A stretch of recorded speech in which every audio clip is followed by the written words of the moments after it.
A gente vê que está triste, seu Madruga. Sim.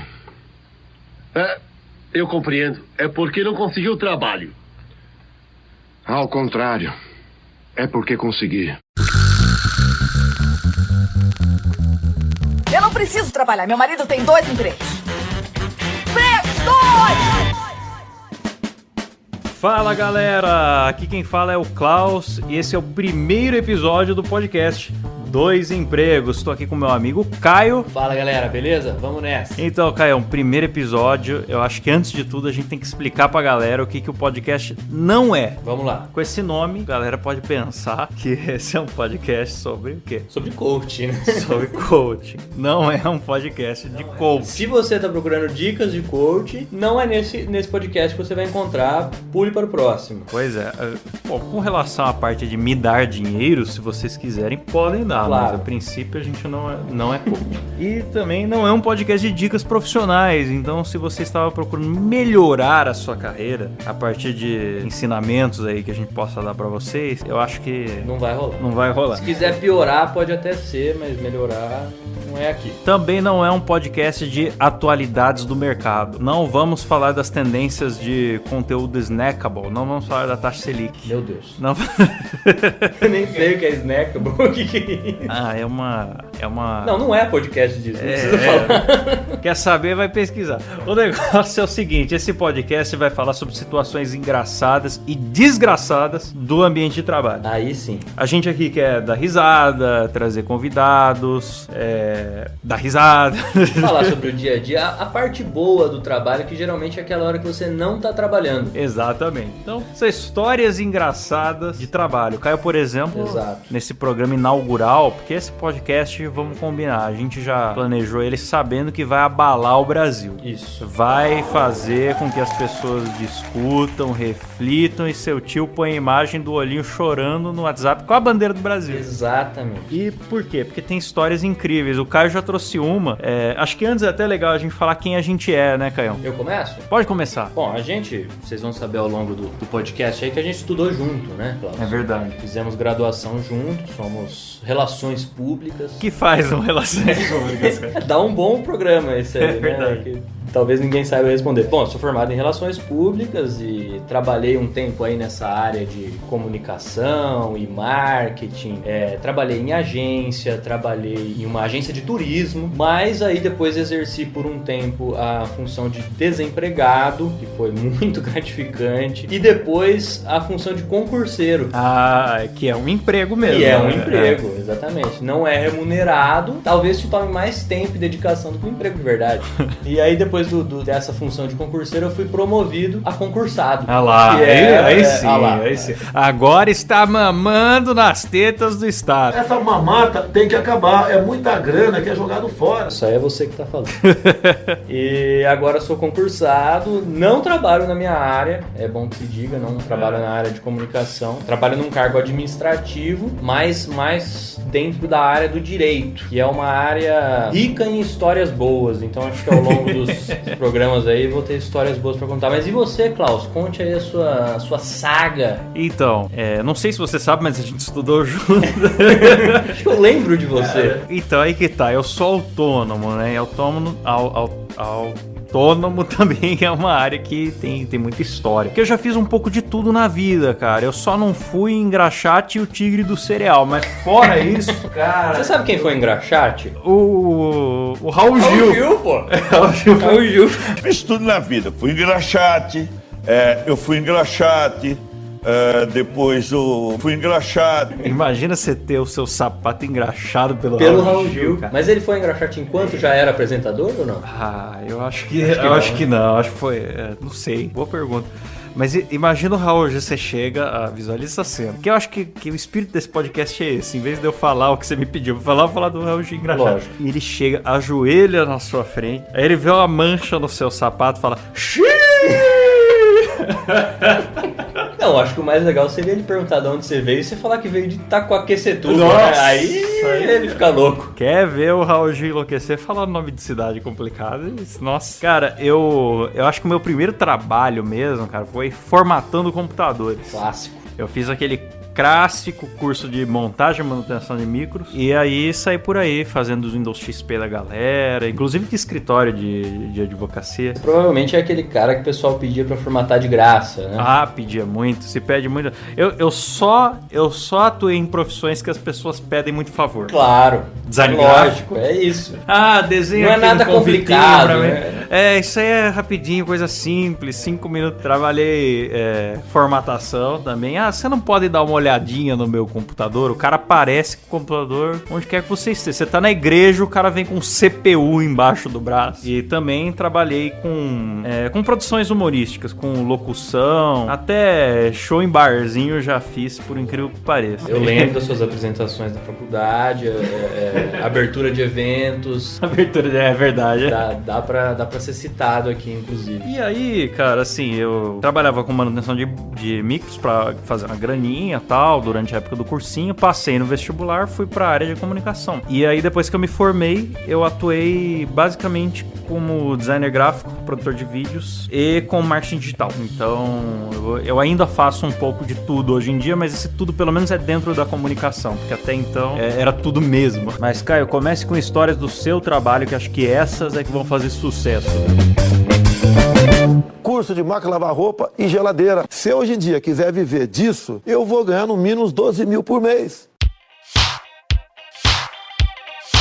Cara, como eu disse, o terreno da área do direito é muito fértil. Aqui não vai dar pra contar tudo, mas a gente vai contando aos poucos aí ao longo do podcast, se o podcast de fato vingar, né? Às vezes ninguém ouve, né? Mas viu, Caio, eu posso, com minhas habilidades de editor, eu posso pôr aqui aplausos de uma multidão.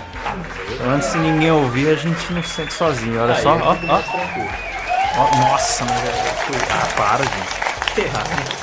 Não, tá demais, né? Eu fico até constrangido.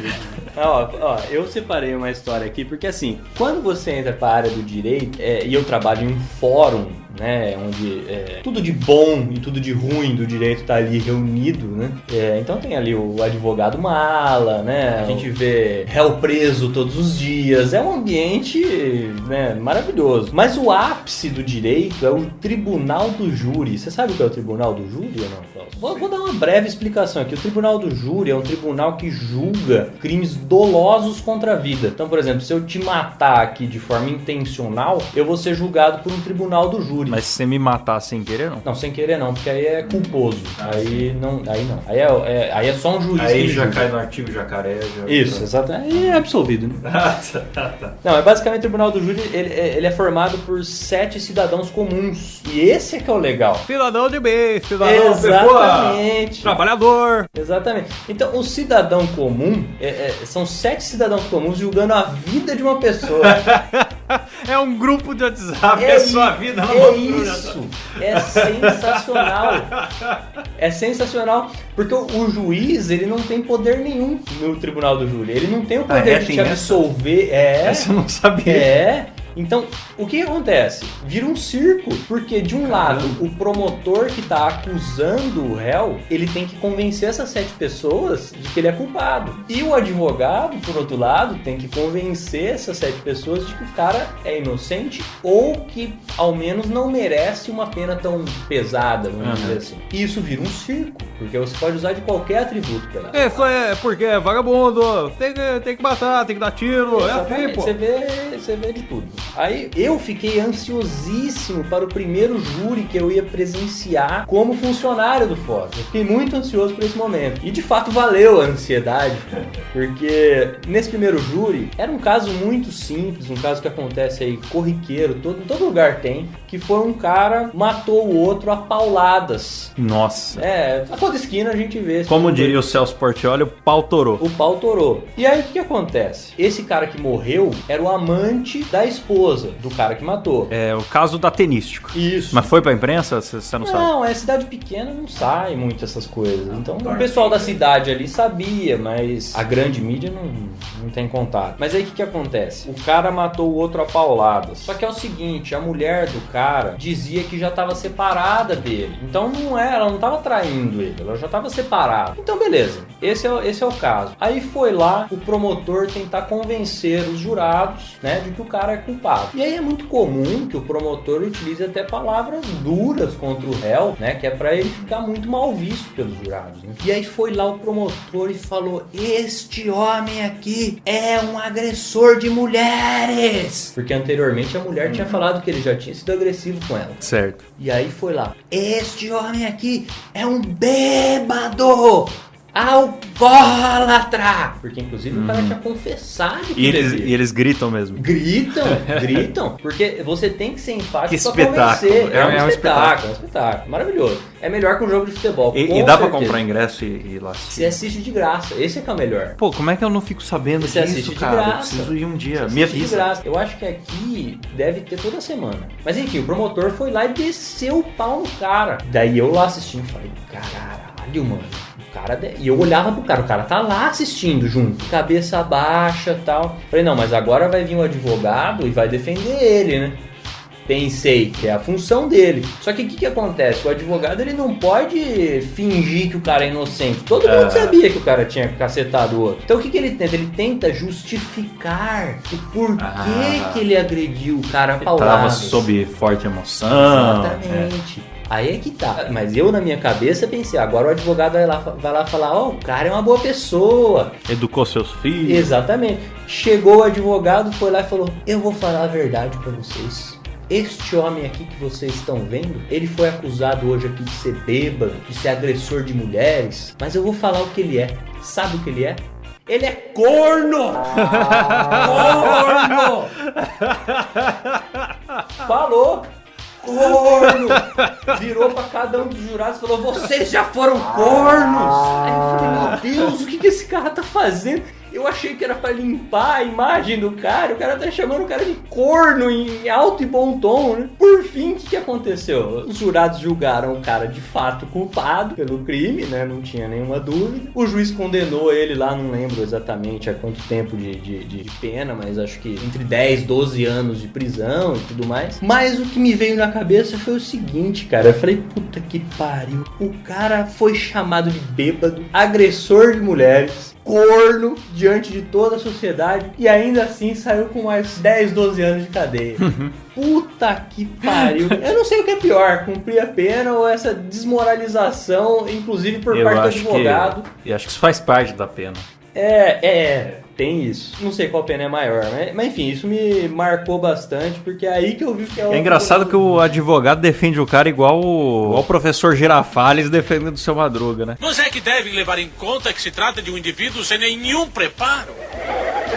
De um pobre diabo que nem sequer concluiu o primário. Acho que era a Chiquinha também que fazia isso, Chiquinha. né? Ele é burro? Mas e daí? É igual o Silas Malafaia defendendo o Bolsonaro, né? Você já viu? Deus escolheu as coisas vis, de pouco valor, as desprezíveis, que podem ser descartadas. Caramba! Do lado do Bolsonaro com a cara de pastel. É por isso que Deus te escolheu. É isso, cara. E o que eu mais fiquei pensando também é que o advogado foi pago pra isso. Não era advogado gratuito, não. Ele foi pago. Pô, eu quero ser advogado agora. Porra, cara, deve ser sensacional. Esculachar a galera e ganhar dinheiro? Você ser pago pra chamar o cara de corno. É como se o seu emprego fosse ser o alborguete. Exatamente, puta, é sensacional, cara. Cara, muito bom. Você contou uma história tão boa que eu acho que eu não posso contar a minha agora, porque não vai ter tanta graça. Não, mas são histórias do setor público. Só o setor público pode nos trazer essas maravilhas, essas pérolas. Realmente.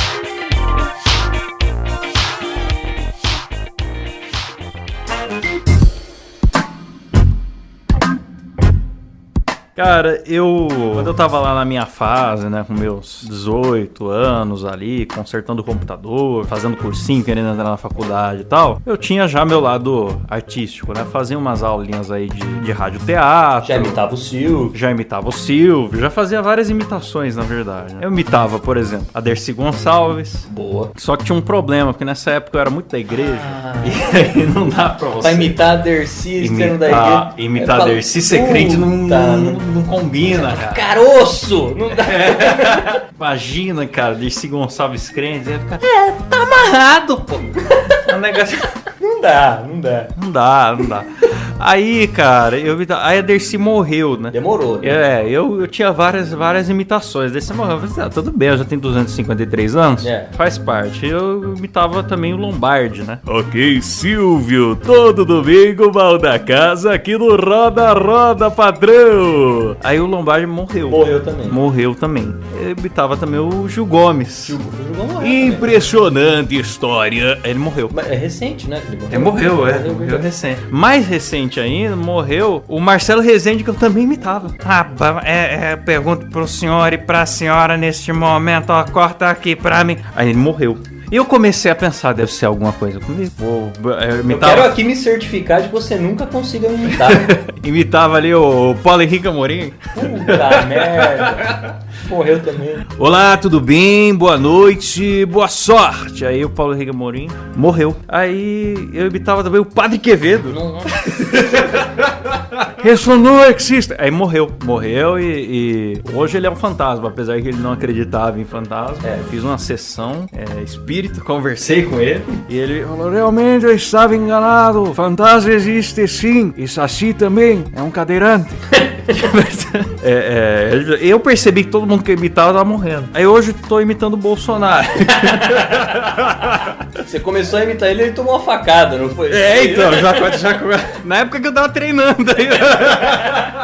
A hora que encaixar. Então assim, eu tô tentando chegar na... O único, cara, que tem sobrevivido às minhas imitações, os únicos dois, né? O Datena e o Silvio Santos. Ah, sim. Não, mas o Silvio acho que não morre. O Silvio já enterrou todos os outros.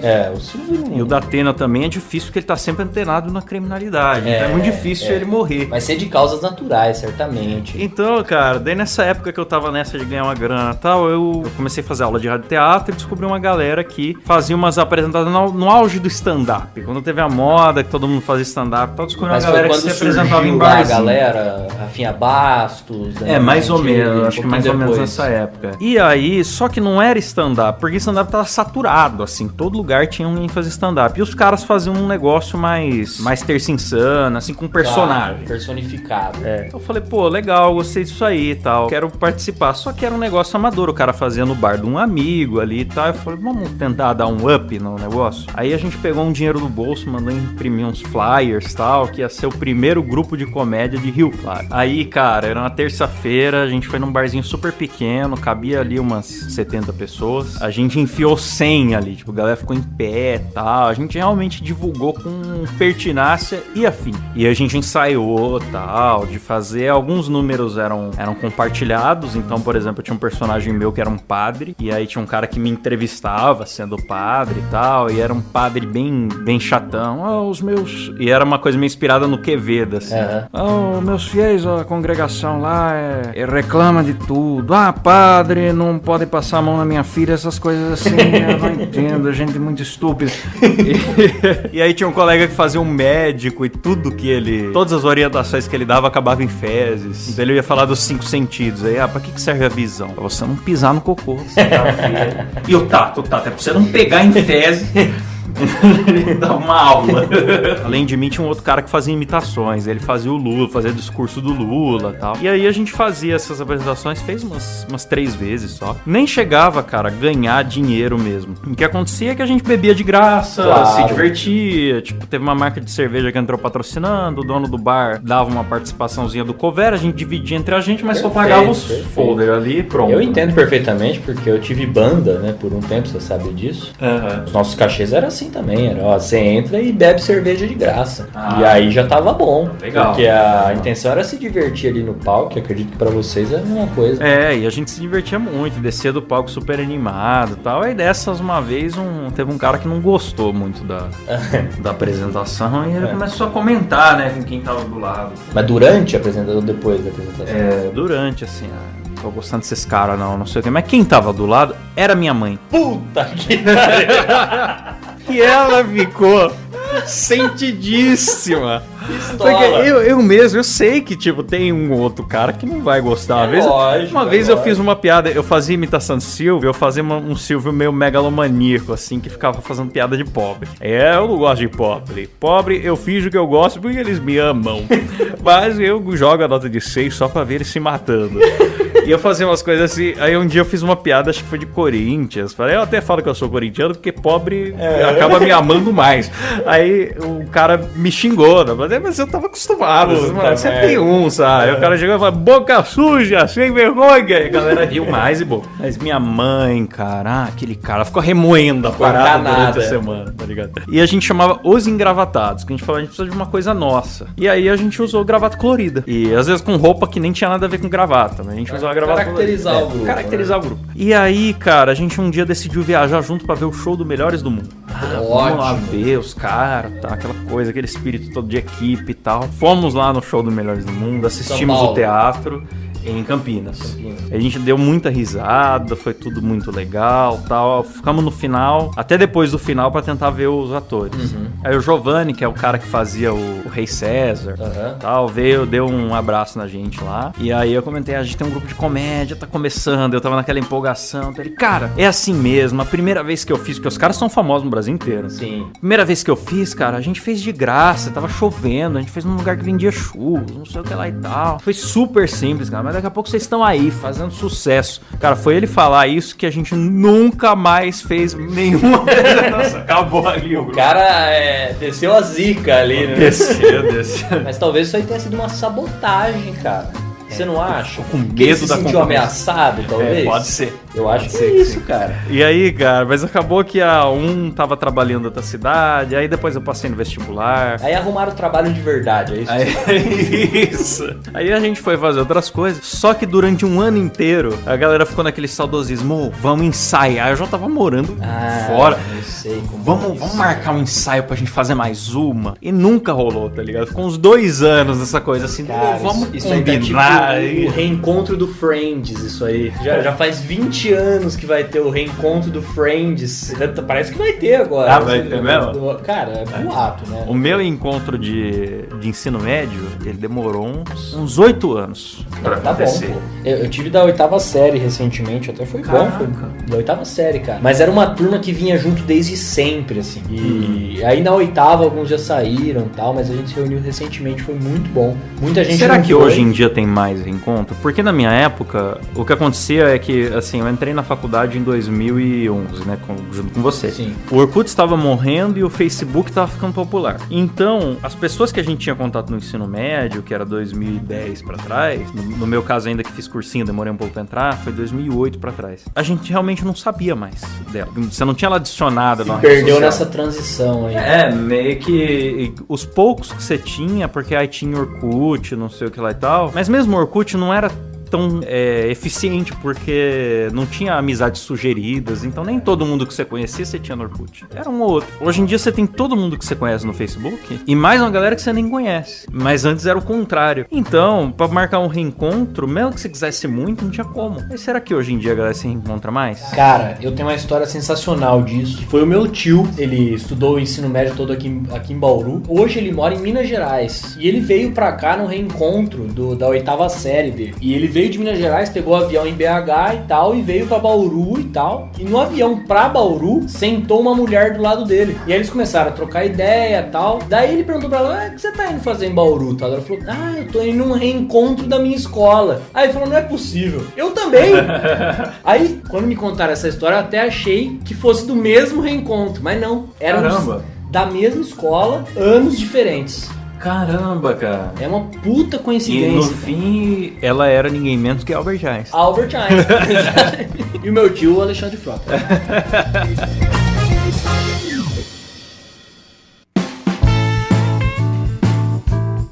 Uma coisa que eu acho legal, até voltando um pouco para o nosso tema que é trabalho, que eu acho legal não, que eu acho desgraçado na verdade, é que você cresce numa vida de estudante onde você tem rituais de boas-vindas para as fases novas. Você passa do fundamental pro médio, rola aquela coisa do ser mais velho da escola. Não, antes disso, tem quando você tem uma professora só. E aí você passa a ter várias professoras e é uma mudança drástica, né? né? Aí você se sente né, com aquela turma, uma identificação forte. Aí depois, você passa do médio pra faculdade, aí tem um trote, te dão um apelido, aí você tem aquela turma e a experiência nova pra todo mundo.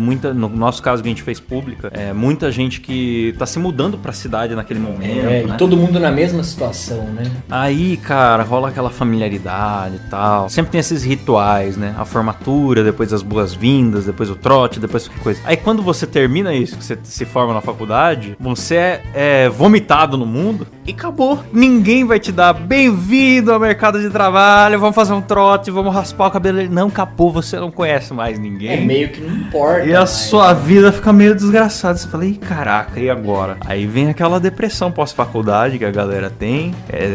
Tem pessoas que tomam tarja preta. A vida é difícil pra quem não ganha 24 mil reais.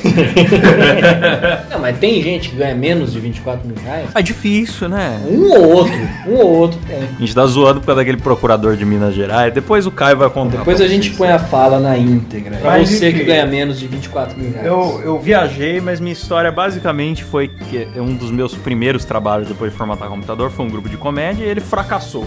E Caio, você tem mais alguma outra pra contar pra gente? Cara, eu poderia aqui contar histórias da minha fase na agência de turismo, mas vou deixar pra um próximo essa daí.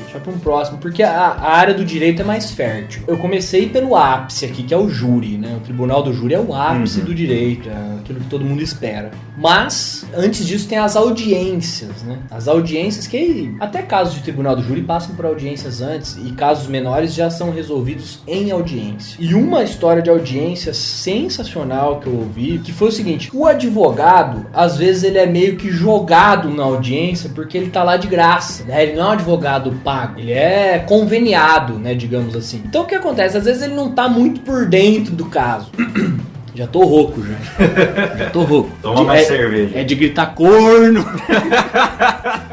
Aí o que aconteceu? O caso era muito simples. Os policiais militares foram cumprir um mandado de prisão, certo? De um cara que já era bandidaço, conhecido na cidade, todo mundo conhecia ele. O que acontece é o seguinte: o cara tinha quase 2 metros de altura e era forte pra caralho. Essa era a questão. E aí foi 2 policial mirradinho lá, cumpriu o mandado de prisão. Chegaram lá, ó, é o seguinte, você tá preso por esse crime, esse aqui, vamos lá, vamos embora, não sei o que. Tentaram algemar o cara falou, eu não vou! Começou a tretar com os policial, cara. Pegou um policial pelo pescoço, meteu na parede e falou, eu vou te matar! O outro ficou sem reação. Vocês têm que entender que policial de cidade pequena não tá acostumado a tem isso. Porque se fosse lá no Rio de Janeiro, ia meter bala no cara, tá tudo certo. Policial de cidade pequena não tá acostumado. Então, o crime que estava sendo julgado naquele momento era o quê? O cara que tentou matar o policial. E esse policial só foi salvo porque o outro ali, né, entrou no meio da situação e, né, conseguiu imobilizar o cara.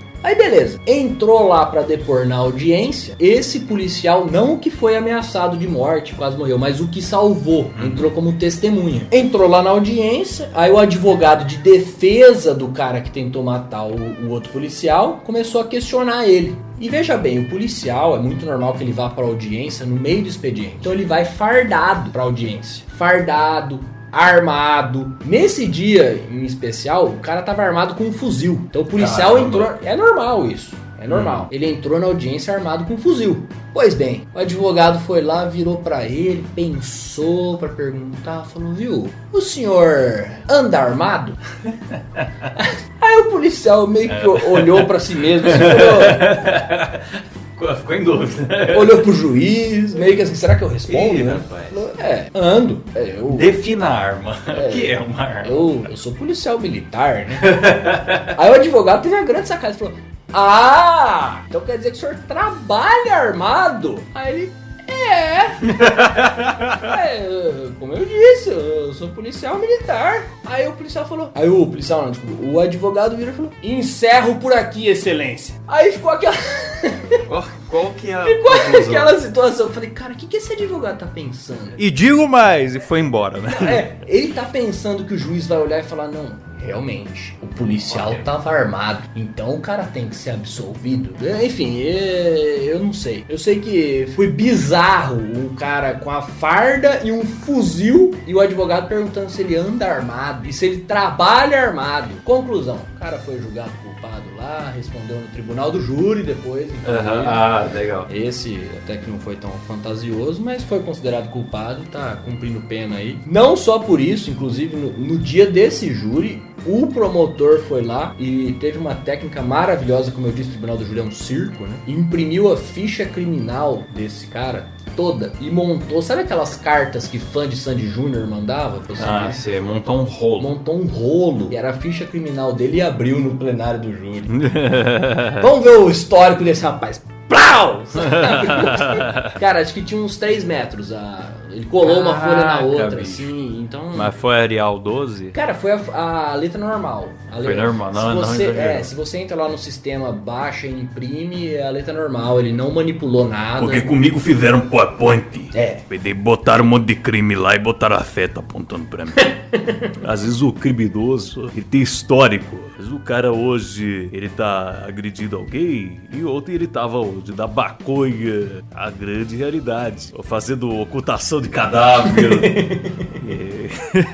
Cara, deixa eu ver se eu tenho alguma outra história. Tá ficando difícil, cara. Não dá pra competir com você, porque júri é complicado. Mas eu trabalhei num tipo de lugar que às vezes é tão bizarro quanto um júri, que é imobiliário.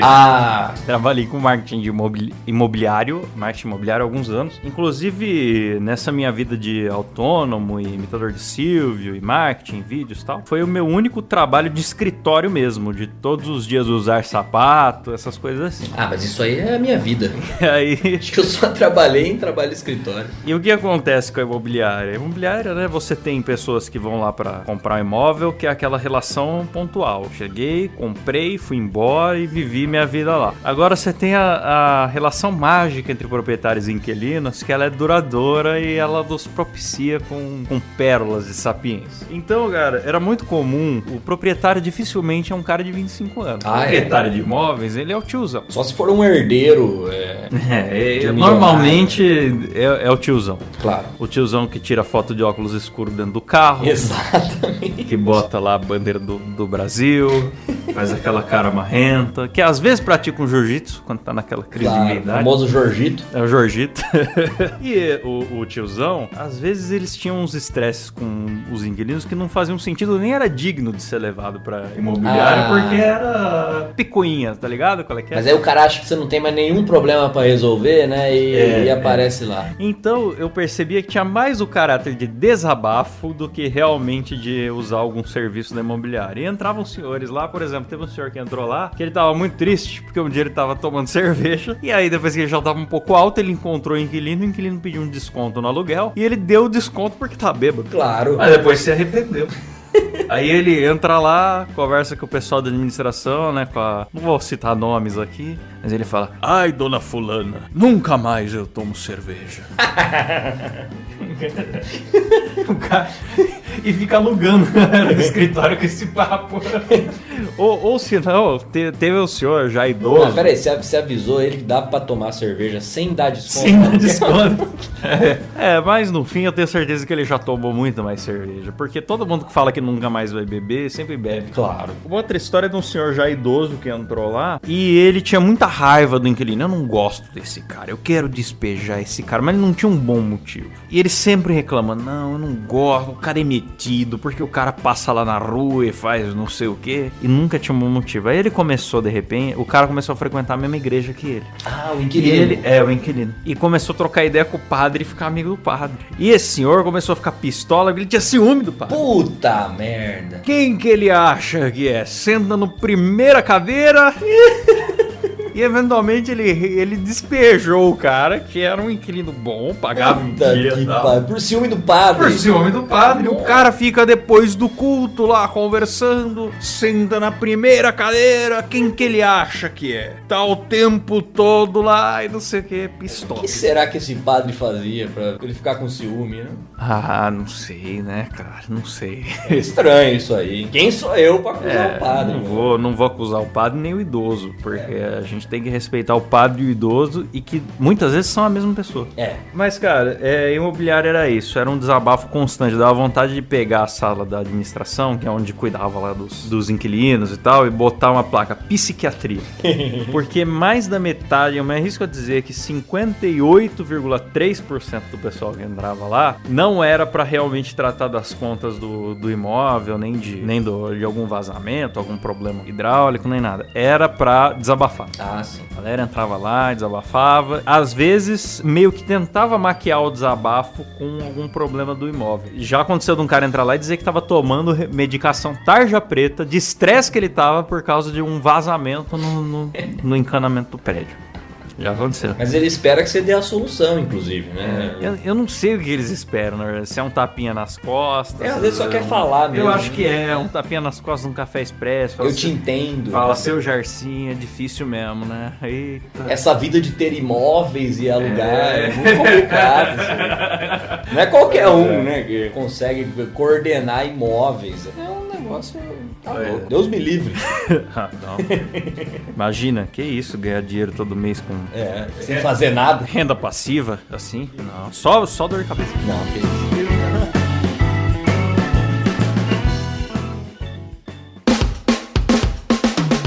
Eu acho que deu pra gente passar pra galera qual que é o espírito do podcast. Que tipo de história que a gente quer que olhe aqui. Inclusive, convido os ouvintes a enviar suas histórias pro nosso Instagram. Isso. @2empregos por extenso, né? Você não vai pôr o númerozinho, você vai escrever 2 empregos, beleza? Envia lá um direct pra gente, contando alguma história desgraçada do seu trabalho, que nós vamos ler aqui no podcast. É primeiro episódio, a gente tá com muito medo de ninguém mandar nada, então manda. Não, pode ficar tranquilo que eu já falei pra minha mãe, ela vai mandar uma história do serviço dela. Tá garantido, tá garantido. É isso aí. Eu acho que pra gente terminar um programa e ao mesmo tempo ser educativo... Mas já vai acabar? Ah, tem que acabar, né? Que pena! Tava tão gostoso. Eu me diverti. Vamos antes então falar aqui do nosso patrocinador Alura. Não, brincadeira, não tem. Momento. Alura. Não tem.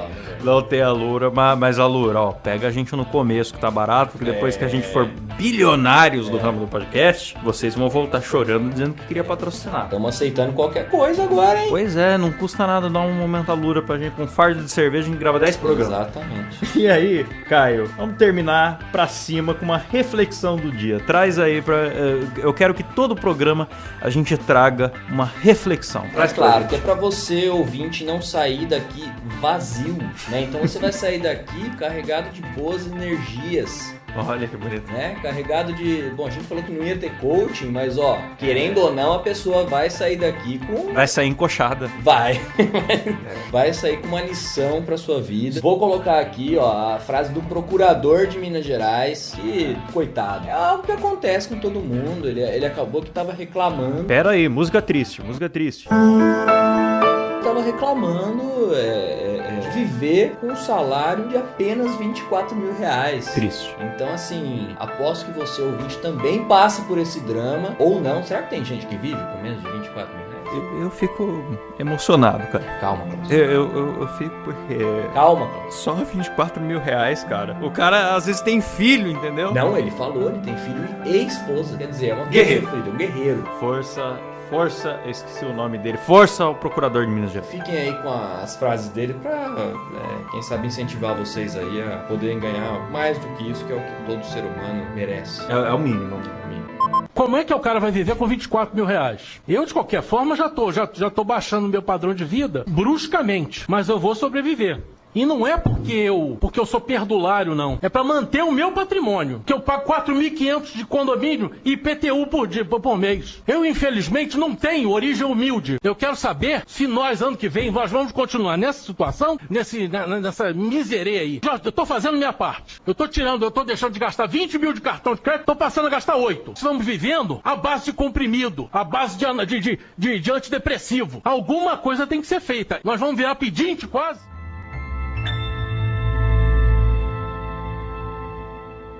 Belas palavras do procurador. Bom, eu por outro lado, você trouxe aqui pra gente um problema. Certo. Eu quero trazer a solução. Ah, agora sim. Que é uma frase extremamente extremamente motivacional do filósofo contemporâneo e apócrifo Daniel Furlan. Boa. E com essa frase já terminamos o programa. Então já peço pra vocês seguirem aí nas redes sociais. E diga se você gostou, porque o começo é foda. A gente ainda tá ganhando menos de 24 mil reais. Acho que alguma coisa em torno aí de 23.900. Quase no 24.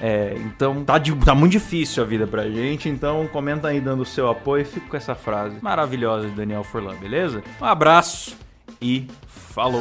É isso aí, falou, um abraço, galera, até o próximo. Alguns anos atrás, após uma noite bebendo e me drogando, eu fui até o banheiro. Olhei no espelho e o que eu vi foi um homem derrotado, um homem velho. E esse homem me olhou de volta e me disse: os seus sonhos são as letras do livro que a sua vida está escrevendo. E eu respondi: que frase bonita. Mas agora, saia do meu banheiro antes que eu chame a polícia. Ele foi embora. Era o Paulo Coelho.